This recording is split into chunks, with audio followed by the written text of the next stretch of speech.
certainement à l'issue des consultations effectuées par Berandre Kalongele, conseiller du président Tshisekedi en matière de sécurité. Pour quelle finalité? Une question qui mérite d'être posée. On en parle dans cette émission. On revient sur la santé du parti ACP, parti cher à Jean Tiningo Bilambaka, ancien gouverneur de la ville-province de Kinshasa. Devenir devenir sénateur, voulais-je dire, interface. Dernier numéro de la semaine, messieurs et dames, vous nous suivez de partout. Bonjour à toutes et à tous et bienvenue dans cette émission. Alors, pour répondre à toutes ces questions liées à la santé de l'ACP ou encore ces consultations qui certainement nous amèneront à la formation d'un gouvernement d'union nationale, voulais-je dire. Nous recevons pour vous Maître Oscar Beya. Il est cadre du parti ACP et des gens Tini Ngobila. Bonjour Maître et bienvenue. Merci monsieur les journalistes, merci aux téléspectateurs de votre émission. Merci pour l'invitation. Alors ça fait longtemps, content de vous retrouver sur ce plateau de semaine. La joie est partagée, monsieur les journalistes. Alors Maître Oscar, dans PDG, on va d'abord commencer avec ACP, votre parti, les partis dont vous êtes cadre. Jean-Tine Ngobila qui a fait son retour à Kinshasa après un petit moment à passer en Europe. D'abord, comment se porte l'ACP aujourd'hui? L'Alliance des Congolais progressistes, parti cher à son excellence Jean-Tine Ngobila Mbaka, se porte très très très bien. Nous avons été au rendez-vous de l'appel du président de la République. Là, je parle des consultations. Notre parti a été consulté, je crois, en deuxième position, 2 jours après les débuts de ces consultations. L'ACP de Jean-Tine Ngobila Mbaka a été bel et bien présente. Je parle bien de l'Alliance des Congolais progressistes, a été bel et bien présente.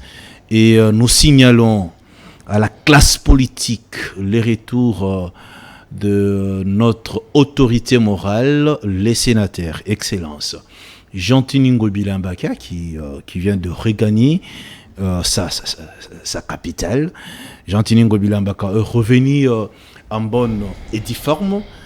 Pour ceux qui pensaient à la mort de cet homme, je crois en ce net moment, ils sont en train de grincer leurs dents parce que le fils de l'homme est rentré en bonne et due forme. Et je vous assure que la bonne politique va bientôt commencer parce que l'autorité morale de cette machine politique, je parle de l'ACP, est de retour. La machine politique qui donne l'impression de garder silence depuis un moment parce que des fois ça nous arrive d'être au courant qu'Ngobila était en Europe, puis pas il rentre. Ça donne l'impression comme si les partis fonctionnent bien. Ngobila était en Europe. Et au Forum Moula, si Ngobila lui-même, il est à Kinshasa. S'il est, il est à l'étranger, il y a un silence silencieux de votre part. Qu'est-ce qui se passe? Ngobila était en Europe, bien sûr. Ce n'était pas pour question de divertissement. Ce n'était pas pour question peut-être des loisirs. Mais cette figure emblématique de notre pays, là je parle de Jean-Tine Ngobila Mbaka qui était en Europe, c'était pour question de santé. Il méritait un traitement approprié. Je vous informe que ce monsieur a été empoisonné par ses ennemis. Gloire à Dieu. Nous avons un Dieu qui préserve la vie. Il a préservé la vie de Jean-Tine Ngobila Mbaka. L'homme est de retour et l'ACP fonctionne correctement, sans problème. Nous sommes et nous restons le parti très fort et surtout sur les plans mobilisation. Nous sommes implantés partout, vous le savez. Nous avons bon nombre de députés au niveau national et au niveau provincial. Nous sommes des progressistes. Notre souci, c'est de placer et c'est de l'intérêt de l'homme. C'est-à-dire l'ACP est aux côtés du président de la République pour que les Congolais se retrouvent. Nous sommes des progressistes. Alors, les progressistes, pour que les Congolais se retrouvent, on va parler des consultations. Ouais. Quand on parle des Congolais, de l'intérêt général, puis certainement rentrer dans cette, ce qu'on appelle vision du chef de l'État, le peuple d'abord, le bien-être du peuple congolais. Les consultations initiées par le président Tshisekedi Comment vous avez trouvé l'initiative, personnellement, mais aussi au niveau de votre parti politique à l'ACP, parce que vous étiez appelé, consulté par Emerand Kolongelé, les conseillers en matière de sécurité du président Tshisekedi? Une initiative louable, comme père des familles. Là, je parle du président de la République qui a pensé mettre tous les Congolais autour d'une table afin de parler des problèmes qui guettent notre pays.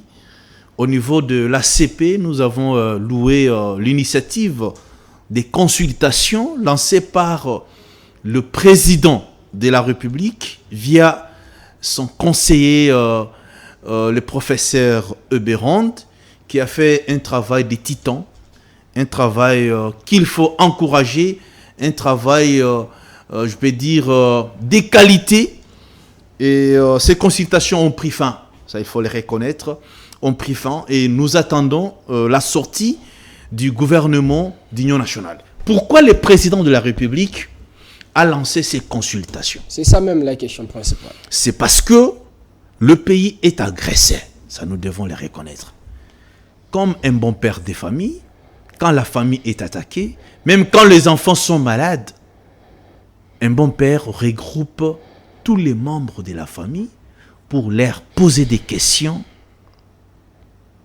Comment faire pour mettre fin à cette guerre de l'Est?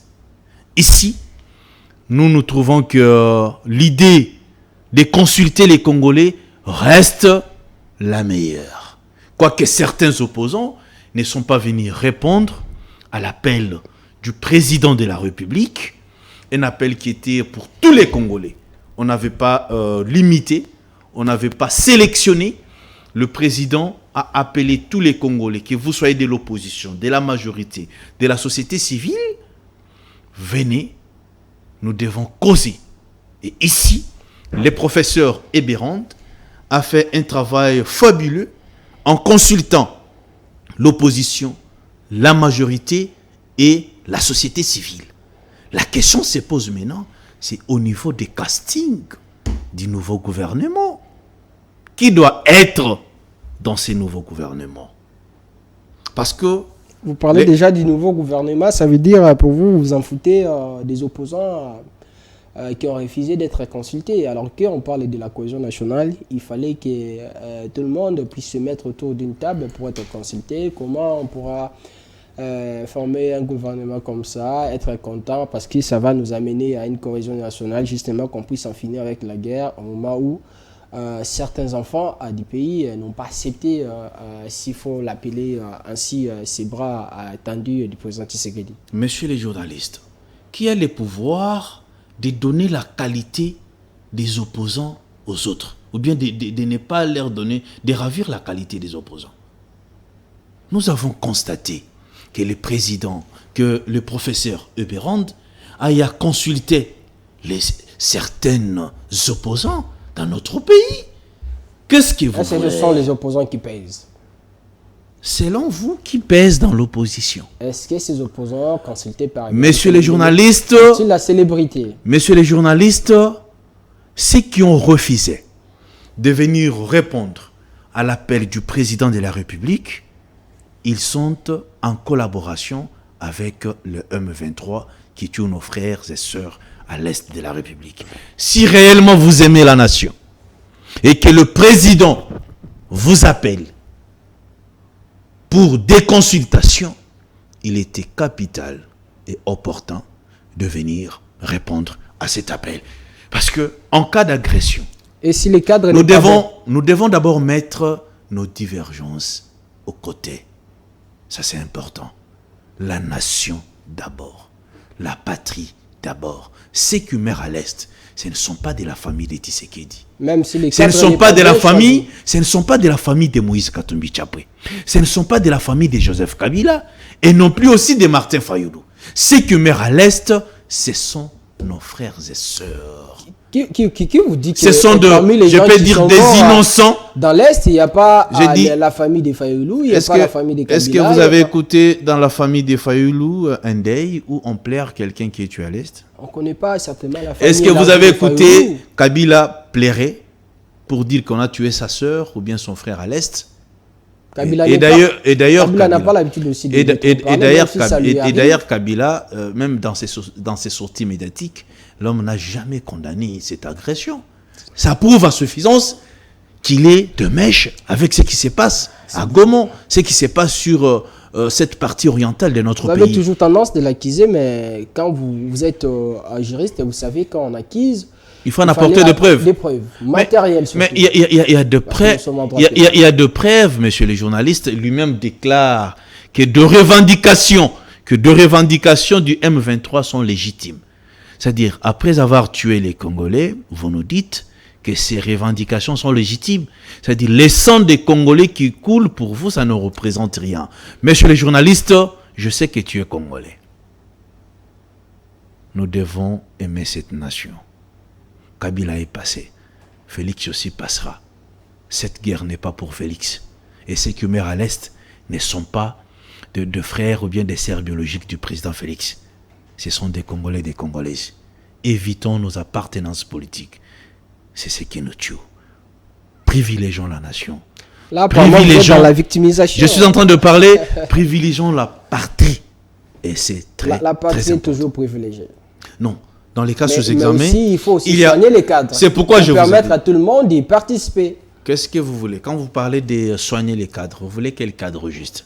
Le climat, c'est très important. Vous avez suivi certains opposants, certainement, qui refusent Kolongele. Ils voulaient Ils voulaient qui? Mon cher, dans ces pays-ci. Une rencontre, un dialogue. Dans ces pays-ci. Un dialogue pour que le président Tshisekedi puisse parler avec ses opposants. Vous avez vu même où on a parlé, on a dit qu'il fallait que Tshisekedi puisse parler avec Fayoulou, avec Kabila. Mon cher ami. C'est les auteurs, quand même, les principaux acteurs. Messieurs les journalistes, dans ces pays, même si le président Félix nommait Jésus-Christ comme son conseiller pour organiser ces consultations, ces opposants-là que vous avez cités n'allaient pas répondre à l'appel du président de la République. C'est que vous pensez. Ils n'ont jamais dit ça. C'est ce qui veut dire. L'histoire des dialogues même a été, vous vous souvenez, c'était la proposition de l'ECD de Martin Fayoulou qui voulait un dialogue pour créer la cohésion nationale. Mais qui a la capacité et le pouvoir de convoquer les dialogues? C'est le président de la République. Il fallait qu'il convoque. Quelle démarcation faites-vous entre consulter et dialoguer? Je ne sais pas. Au contraire, la consultation ou bien les consultations sont des sous-ensembles des dialogues. Mais quand dans un dialogue, il y a un facilitateur. Quand vous vous mettez là, ça n'a pas donné l'impression qu'il y avait pas un facilitateur. Quand vous vous mettez autour d'une table, messieurs les conseillers du président de la République, rencontrez les politiques autour d'une table comme nous sommes avec vous ici. Ce que nous faisons, au-delà que ce soit une émission, c'est un dialogue. C'est-à-dire, le président a dialogué indirectement avec la classe politique congolaise. Sans facilitateur. Parce que dans la forme d'un dialogue, il faut qu'il y ait un facilitateur. Pourquoi vous voulez toujours passer par... Pour départager les partis. Mais non. Ici, c'est que les opposants... Il n'y a pas une crise politique. Il a choisi de faire les choses Il n'y a pas une crise politique, monsieur le journaliste. Nous sommes agressés par nos voisins, que vous connaissez mieux, qui utilisent certains Congolais. Il n'y a pas une crise politique. Ce n'est pas Fayoulou qui a pris les armes pour aller à l'Est. Quand on parle de frustration aujourd'hui, ça ne peut pas signifier qu'il y a une crise politique. Mais ici, la question du gouvernement national, ou du gouvernement d'union nationale, ou bien des consultations, c'est pour question de l'agression de l'Est de la République. On reviendra après au sein de la famille pour en débattre. Mais question ici, traitons d'abord, que faire pour que ces Rwandais quittent notre sol? Est-ce que Kolongele avait la compétence de consulter au moment où il est aussi conseiller en matière de sécurité? Le président Tshisekedi, c'est certainement là où les bas blessent. Mais les pouvoirs et d'attribution, mon cher ami, il a eu ses pouvoirs auprès du président de la République, qui est le garant de la nation. Pourquoi lui-même il n'a pas voulu faire ça? Parce qu'à l'époque, quand vous étiez consulté à l'époque. En 2018. En 2018. Ouais. Cette fois-ci, non. Non, mais cette fois... J'ai été au Canal. Non, cette fois-ci, c'est les partis qui a été consulté en général. Vous avez pris part. À l'époque, ouais. c'était dans les cadres de notre structure. Et cette fois-ci, La politique est évolutive. Mais lui-même, à l'époque, en 2018, c'est lui-même Tshisekedi qui consultait. Ouais. Mais pourquoi cette fois-ci, il a refusé de consulter? Non, mais il a envoyé Kolongele. D'ailleurs, c'est dans les contextes tout à fait contraires ou bien différents. Pourquoi? À l'époque, c'était pour mettre fin à cette coalition FCC Cash. Mais aujourd'hui, la question reste à savoir que faire pour mettre fin à l'agression rwandaise. Mais moi, mon problème, ce n'est pas d'ailleurs au niveau des consultations. Revenons, pardon, on continue, mais revenons d'abord sur la question que vous vous êtes posée. Oui. Que faire pour mettre fin à l'agression rwandaise? Que faire? Il faut consulter, il faut dialoguer. C'est là où viendra la solution. Le président, ce n'est pas au niveau de la gestion, les chefs de l'État vous appelaient. Vous avez été appelés aux consultations. Ils nous ont appelés. Si vous n'êtes pas consultés, je parle de vous, des opposants de ces régimes. Nous, les opposants. Si vous n'êtes pas venus. Nous, là. Si vous n'êtes pas venus répondre à l'appel du président de la République, c'est-à-dire vous êtes en collaboration avec ceux qui tuent les Congolais. Non. Là, vous prêtez des intentions. Je parle de la classe politique de l'opposition. Parce qu'on n'est pas oublié, monsieur le journaliste. Il y a les Congolais qui sont derrière ce qui se passe à l'Est. Et c'est pourquoi le président Bosso, à l'époque, il avait lancé l'appel au niveau du Parlement pour dire aux parlementaires de ne pas soutenir des groupes rebelles à l'Est de la République. Ce qui se passe à l'Est, ça profite certains Congolais. Et aujourd'hui, le président a appelé tout le monde. Mais si vous n'êtes pas venu, qu'est-ce que ça change et qu'est-ce que vous voulez? Le chef de l'État fera de tout son mieux pour que les histoires aillent bien. Et surtout sur le plan diplomatique, ça promet déjà. Ça promet quoi? Oh, mais vous nous avez sorti une dame ici, ministre des Affaires étrangères, qui est devenue une star en disant qu'elle parlait beaucoup de langues, elle parlait le français, l'anglais, tout ça. Elle commençait à changer les choses, tout ça. D'ailleurs, elle mettait la pression pour que le Rwanda puisse rompre son contrat avec le Paris Saint-Germain. Aujourd'hui, ce n'est pas le cas. Où est passée la célébrissime ministre des Affaires étrangères avec sa diplomatie agissante aujourd'hui? Une femme très compétente. Elle a fait un travail de titan. Un travail qui a d'abord déshabillé le Rwanda et son président. Ça déshabillé le Rwanda, mais c'est le terrain continue de tuer. Mais est-ce que Paul Kagame, c'est patent de connaître Nanga et les autres, et Joseph Kabila, est-ce qu'ils avancent? Nous avançons. Ils n'arrivent pas à avancer. Et nous, on avance. On a récupéré tous nos territoires. Les M20, le Ouazalendo sont en train de récupérer. C'est les FARDC qui doivent récupérer bien les Ouazalendo. Les Ouazalendo et nos FARDC sont en train de récupérer. Il fallait dire les FARDC accompagnés par les Ouazalendo. Pourquoi les gens ont toujours tendance de dire que les Ouazalendo sont soutenus par les FARDC? Ça donne l'impression comme si c'est les Ouazalendo qui représentent l'armée congolaise. Non, les Ouazalendo sont des Congolais, sont des vrais Congolais. Mais ce n'est pas l'armée. Ce n'est pas un problème. Mais ce sont des Congolais qui se battent pour leur nation, pour leur patrie, pour leur terre. Quand on les cite, c'est pour les encourager, messieurs les journalistes. Je ne trouve pas qu'il y a des bémols là-dessus. Ils sont là. Ils sont là pour protéger la patrie. Il faut encourager ces jeunes. D'ailleurs, vous aussi, vous devriez y être. Qu'est-ce que vous faites ici? Parce que votre âge... De la même façon vous êtes... Non, moi je suis déjà vieux. Vous êtes meilleur. Vous êtes meilleur à l'est de la République, dans les groupes de Ouazalendo, pour chasser. Mais tout le monde est Ouazalendo, hein. Ouazalendo, vous connaissez la signification. Ouais, mais tout le monde est Ouazalendo, ça dit chacun est Ouazalendo par rapport à son travail. Ici, nous sommes des Ouazalendo de la communication. Nous défendons la nation, nous défendons la patrie à partir de la communication. Défendre à partir de la communication, c'est pas mauvais, mais les problèmes aussi, aujourd'hui, même si on a ces consultations, est-ce que ça va permettre de trouver des solutions en ce qui concerne à cette guerre, parce que ce n'est pas la première fois qu'on puisse avoir des consultations dans ces pays, des dialogues dans ces pays, comme demandé, mais et après, je sais que vous aimez trop les dialogues, je sais, c'est votre point de vue. C'est pas moi qui ai demandé les dialogues. C'est votre point de vue. Point de vue comment? Je ne donne pas mon point de vue, je pose des questions. Mais le président de la République a lancé les consultations et ça a pris fin les vrais Congolais, ceux qui aiment la nation, sont venus répondre à l'appel du président de la République. Nous attendons les gouvernements d'union nationale.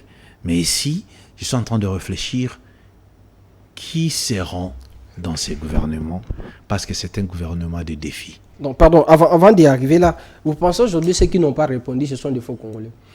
Ceux qui n'ont pas répondu à l'appel du président de la République, à 80% sont en collaboration avec les M23. Fayulu est en collaboration avec les M23. Messieurs les journalistes. Katumbi est en collaboration avec les M23. Kabila est en collaboration avec les M23 parce qu'ils n'ont pas répondu. Ou ils bénéficient de bitins de cette guerre. Répondez, maître. Messieurs les journalistes, est en collaboration avec les M23. Je me répète. Moi aussi, je répète ma question. Ceux qui ne sont pas venus répondre à l'appel du président de la République sont en mèche avec le M23. Ceux qui ne sont pas venus, c'est Fayulu, c'est Sanga, c'est Katumbi, ils sont nombreux. Ces gens-là profitent de bitins de cette guerre. S'ils ne profitent pas de bitins de cette guerre, ils n'ont pas l'amour de la patrie. Ils n'ont pas l'amour de leurs frères et sœurs qui meurent à l'Est. Pour eux, c'est le pouvoir qui les intéresse. Et nous disons, cette façon de faire n'est pas bonne. Et si vous commencez à obliger tout le monde de venir, à chaque fois quand il y a l'appel du chef de l'État de venir, d'accepter, ça veut dire qu'il n'y a pas de démocratie dans ces pays. Non. Ici, il y a des situations où nous devons être tous unanimes. On doit être tous autour d'une table pour répondre. Monsieur le journaliste, c'est la patrie. C'est le Congo d'abord. Vous allez diriger quoi? Vous voulez être président, vous voulez être ministre, vous voulez être... Mais si la patrie n'est pas protégée, c'est la balkanisation qui est en train de pointer à l'horizon. Nous devons être debout pour barrer la route à cette idée satanique qui persiste jusqu'aujourd'hui. Alors, on va parler tout à l'heure de ces nouveaux gouvernements, la composition du nouveau gouvernement. Bien sûr, pour quelle importance. Mais revenons-en. À l'époque de Ngobila aujourd'hui n'est plus gouverneur, c'est Bumba. Ce qui se passe ici à Kinshasa, aujourd'hui on parle des 75 morts et plus de 11 000 sinistrés des inondations. Qu'en pensez-vous de la gestion de la ville de Kinshasa aujourd'hui? Mon frère, vous savez, je n'ai jamais été pour la gestion calamiteuse de Bumba, mais je dois rester humain. Il y a des situations qui arrivent dans notre vie qu'on appelle des cas, des situations naturelles. Ce n'est pas Bumba qui invoque la pluie. L'inondation, ça ne se passe pas seulement dans cette ville. Pour ceux qui ont déjà voyagé savent, même en France, quand il plaît à l'abondance, ça arrive. C'est-à-dire, ici, nous condamnons d'abord... nous sommes en train de compatir avec les familles victimes de ces inondations. Mais je ne saurais pas imputer ces morts à une seule personne. C'est la pluie qui a tué. Qu'est-ce que vous voulez? Vous allez dire à Bumba de prier toute la journée, toute une année pour qu'il ne pleuvine pas? J'ai dit non. La pluie, c'est naturel. Ce sont des cas qui arrivent. Mais après, il fallait que le gouvernement congolais puisse prendre des mesures, des dispositions. Mais ce n'est pas ce qu'on voit sur le terrain. Quand vous voyez la rivière Njili aujourd'hui, ça continue de monter depuis que le gouverneur est venu avec son truc là, qui ne marchait presque pas. Ouais. Et puis il est parti pour devant, tout ça on attend jusque-là. Alors que Metelsat a annoncé que ces pluies vont continuer. On risque encore qu'on puisse avoir des morts pour que le président Tshisekedi puisse revenir, tout ça pour compatir avec les membres de son gouvernement. Des mesures sont en train d'être prises par le gouvernement. Vous savez, des mesures, ce sont des mesures qui doivent répondre d'abord à cette question des inondations, mais ça prendra du temps, mon cher ami. Mais ce qu'il faut retenir dans cette situation des inondations, ce sont des faits normaux. Bumba n'est pas un dieu pour arrêter la pluie. Et ce n'est pas Bumba qui provoque la pluie. Je crois que vous, en tant que journaliste, vous devez aussi informer la population de la sorte. Parce que Bumba n'est pas au centre de la pluie. Alors, il n'est pas au centre de ça, bien sûr. Alors, on va parler du gouvernement, la formation du gouvernement de l'Union sacrée. Et comment? Union nationale plutôt, pour quelle finalité? Pour mettre qui? Pour remplacer qui? À la place de qui? Parce que tel ou tel n'a pas fait quoi? Il fallait qu'il puisse faire quoi? Normalement, monsieur le journaliste, j'aimerais être franc. Le gouvernement Soumino a totalement échoué. Ça, il faut. Le gouvernement qui a échoué, ou bien c'est la dame elle-même? Non, en commençant par elle-même, madame Soumino et sa suite. Elle a échoué comment? Au moment où les policiers ont été tués? Non. D'ailleurs, la mort de ces policiers m'a fait très mal. La Génération sans impunité avait déposé une plainte au niveau... Contre qui? Contre la première ministre? Contre la première ministre, mais jusque-là, c'est resté une plainte morte. C'est là les nous sommes... Ça veut dire que vous ne pèsez pas? Non, la plainte ne pèse pas. Non, nous sommes... C'est une autorité là. Nous sommes dans un pays où l'effort domine. C'est là où... Avec votre régime... C'est là où les bas blessent. Nous devons condamner... Nous devons condamner le mal. Dans un état de droit. Ici... Un policier est mort, les responsabilités doivent être établies. Nous attendons, les procès ont déjà commencé, nous attendons qui sera condamné dans cette histoire. Il fallait aussi que Mme Soumina elle-même puisse... Normalement, elle devrait répondre. Normalement, elle devrait être devant les tribunaux pour répondre. Et démissionner aussi. Nous avons sollicité sa démission, mais jusque-là, c'est elle qui continue à gérer. C'est pourquoi je vous ai dit, ici, messieurs les journalistes, le gouvernement Soumino a lamentablement échoué. Le gouvernement d'Union nationale, on doit balayer tout le monde. Tout le monde? Je vous dis. On doit balayer tout le monde. En commençant par qui? En commençant par elle. En commençant par Madame Judith, qui a lamentablement échoué. Elle doit être balayée. Et sa suite. Nous voulons un gouvernement des défis. Un gouvernement qui doit changer les quotidiens des Congolais. Un gouvernement qui fera l'effort de mettre fin à l'agression rwandaise. Madame Judith n'a pas pu. C'est pourquoi nous avons appelé. C'est important que Fayoulou et les autres soient aussi consultés. Mais il y a des secteurs que le président de la République doit m'atteler. Je parlerai de quel secteur? De l'enseignement. Vous savez qu'aujourd'hui, la gratuité de l'enseignement, messieurs les journalistes, pose problème.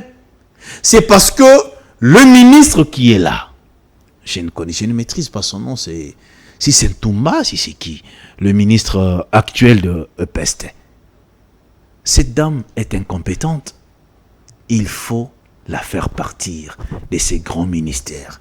Vous savez, le ministère de EPST, c'est un ministère technique. Ça demande un professionnel. Ça demande quelqu'un du domaine. Elle est aussi professionnelle. Elle est professeure d'université. Ce qui fait mal dans notre pays, on peut prendre un juriste, on le nomme comme ministre de la Santé. C'est le choix du président qui s'est dit. J'ai dit comme ministre de la Santé.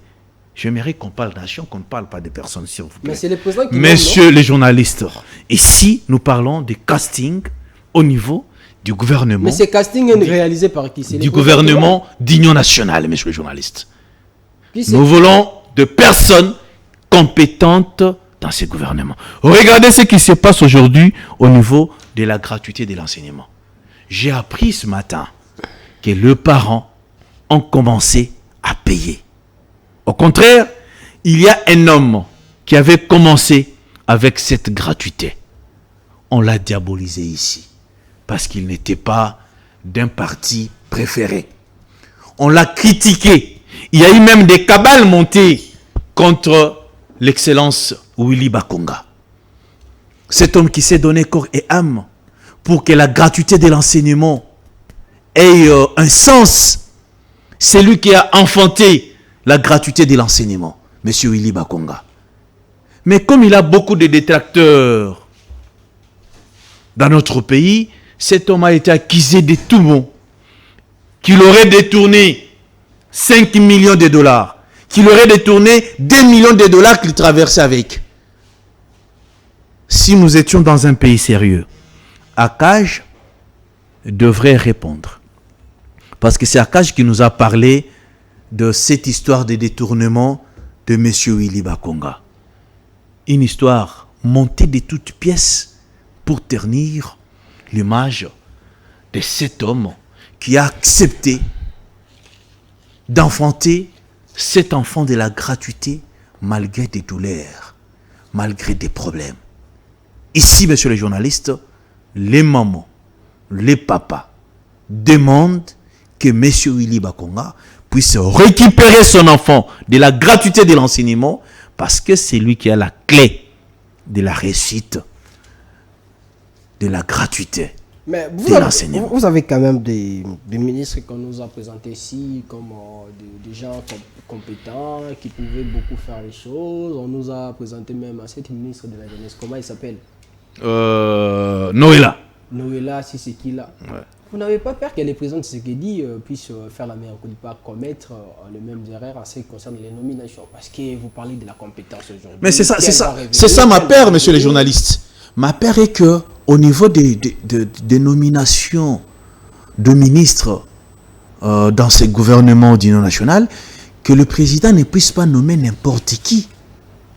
C'est pourquoi nous parlons de Willy Bakonga. Vous savez que cet homme avait triplé les salaires des enseignants à l'époque. L'enseignant touchait 120 000 francs congolais. Mais avec Willy Bakonga, l'enseignant s'est retrouvé avec 380 000 dans moins de 3 ans. Voilà l'homme. Il faut encourager. Il faut féliciter l'homme à son temps. Si le président de la République n'arrive pas à ouvrir l'œil, la gratuité de l'enseignement risque de tomber, je peux dire, risque d'être oublié. Parce que les parents ont commencé déjà à payer, ce qui fait très mal. Au contraire, ce programme, c'était un programme phare du président de la République. Willy Bakonga n'a jamais détourné l'argent de l'État. C'était des cabales, des politiciens congolais qui cherchaient à saper, à ternir l'image de cette figure emblématique de la politique congolaise. Vous savez, voilà, la suite aujourd'hui est nauséabonde au niveau de la gratuité de l'enseignement, messieurs les journalistes. Je me pose la question de savoir qu'est-ce qui ne va pas avec cette histoire de Willy Bakonga. Où était-il passé pour réapparaître comme la rosée, pour que tout le monde commence à parler de lui? On m'a dit qu'on l'avait vu avec une voiture comme ça, si c'est quoi. Ah, mon cher ami, vous savez, cette histoire de voiture, parlons-en, cette histoire de voiture. Moi, ça me fait très mal. Willy Bakonga a été nommé sur l'ordonnance présidentielle pas moins de 4 fois ministre dans ces pays. Je dis pas moins de 4 fois ministre dans ces pays. Si aujourd'hui, il s'achète une voiture luxueuse, de moins de 100 000 dollars, qu'est-ce que ça représente? Et d'ailleurs, cette voiture n'a jamais été pour Willy Bakonga. C'est pour son fils. Mon cher ami, pourquoi chercher à diaboliser quelqu'un jusqu'à ce niveau? Parce que vous avez vu Willy Bakonga avec une voiture, ça doit faire un problème. Combien de Congolais payent des voitures de 500 000 dollars dans ce pays? Même de 800 000 dollars dans ces pays. Mais c'est parce que c'est Willy Bakonga, ça pose un problème. Soyons vrais. Ici, nous les Congolais, nous voulons que ces messieurs puissent sauver la gratuité de l'enseignement qui est en train de patiner, qui est en train de souffrir. Au contraire, il y a quelqu'un qui avait enfanté cet enfant de la gratuité et c'est lui qui a les seins pour allaiter cet enfant. Nous ne pouvons pas accepter qu'un vrai Congolais, chevronné, capable de guider cette gratuité, soit écarté de la compétition à cause de certaines personnes de mauvaise foi. Nous disons non. Willy Bakonga n'a jamais détourné l'argent de l'État. Alors, ça nous reste 5 minutes pour terminer l'émission. Vous pensez qu'aujourd'hui, dans un pays, les seuls compétents qui restent, c'est Willy Bakonga? Je n'ai pas dit ça. Mais en regardant le parcours de l'homme, moi je trouve bon qu'à ces ministères, c'est Willy Bakonga qui peut sauver le meuble. Mais pourquoi quand le gouvernement assouminois, quand le président Tshisekedi nous met des ministres, pourquoi à l'époque là vous vous êtes pas réveillé pour réclamer le retour de Willy Bakonga? Et mon cher ami, nous avons fait l'étude, nous avons observé. Si on l'a piégé, ça vous aussi vous êtes tombé nous avons regardé depuis que Willy Bakonga a quitté ses ministères. Mais allez-y voir ce qui se passe. Les parents se lamentent. Les élèves sont chassés de l'école. C'est parce que la gratuité de l'enseignement n'est pas encore effective. On a remonté. Et c'est pourquoi nous revenons pour demander pardon à Willy Bakonga. On nous avait trompé. Mais je vous dis, c'est pourquoi nous revenons avec sérieux. Nous sommes frappés par la culpabilité. On nous avait trompé que Willy Bakonga avait détourné 2 millions de dollars. C'était avec cette annonce de Kapiamba, un menteur de son État. Il mérite d'être poursuivi parce qu'il a trompé toute une nation au nom d'une seule personne. Et voilà aujourd'hui, à cause des déclarations de Kapiamba, la gratuité est en train de peiner. La raison pour laquelle Willy Bakonga peut revenir pour l'avancement de ses projets phares du président de la République. Parlons un peu de la génération sans impunité. Très bien, on y arrive. On est là. J'aime beaucoup quand on parle de la gratuité. Où sommes-nous avec la génération sans impunité? J'apprends ici que vous êtes allé déposer la plainte contre Madame Souminois. Ouais. Là, c'est l'excellence Willy Bakonga. Je ne sais pas, peut-être. Ah oui, parce que moi, même, je n'ai jamais rencontré l'homme. Je compte rencontrer Willy Bakonga un jour. Quoique je suis en train de parler de lui dans le média, c'est pour l'intérêt de la nation. La génération sans impunité, une structure qui continue à lutter contre l'impunité dans notre pays, se porte très très bien. Mais vous savez, nous sommes dans un pays où les politiciens sont amoureux de l'impunité. Le travail n'est pas facile. Vous êtes en face des hommes qui adorent l'impunité. Ils sont dans les détournements, ils sont dans des mafias, mais quand vous dénoncez, ils sont les premiers à vous intimider. Et nous aussi, nous n'allons pas céder à ces intimidations. Apparemment, depuis Constant Moutamba, comme ministre de la Justice, on n'intimide pas les gens. Oh, mais peut-être, c'est vous qui les dites, mon cher ami. C'est lui qui rassure. C'est vous qui les dites. On vous a déjà... Mon cher ami, je ne vais pas entrer en profondeur. Ici, la génération sans impunité se porte à merveille.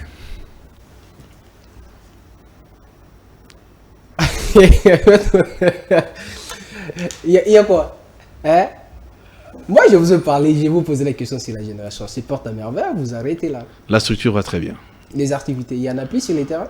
Vous êtes fatigué. On n'est pas fatigué. Et surtout que cette fois-ci, le président Tshisekedi ne vous a pas consulté.